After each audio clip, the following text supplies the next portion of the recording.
Next up is number 341. After great pain, a formal feeling comes. The nerves sit ceremonious like tombs. The stiff heart questions, was it he that bore in yesterday or centuries before?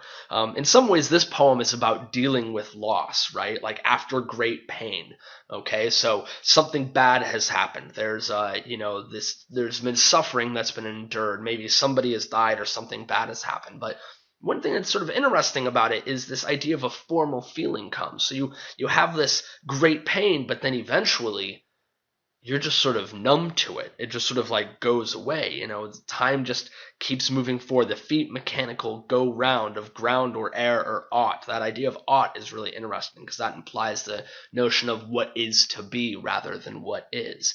But that, when you suffer a great loss, you just sort of slowly but surely you drag your way through it, a wooden way, regardless grown, a quartz contentment like a stone. So this idea of, this time just sort of passes. This is the hour of lead. But then ultimately, this pain is something that will sort of heal you in a sense, that you will let go of it, that you will be liberated by it, that almost in a sense the idea that suffering is a cleansing situation.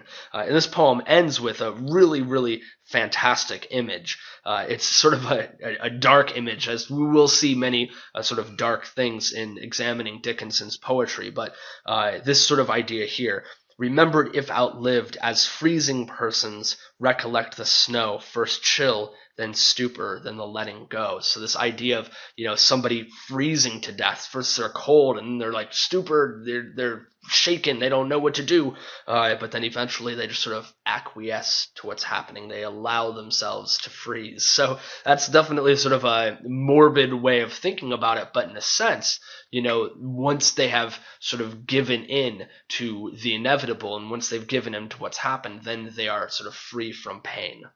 So that's sort of an idea of dealing with the healing process.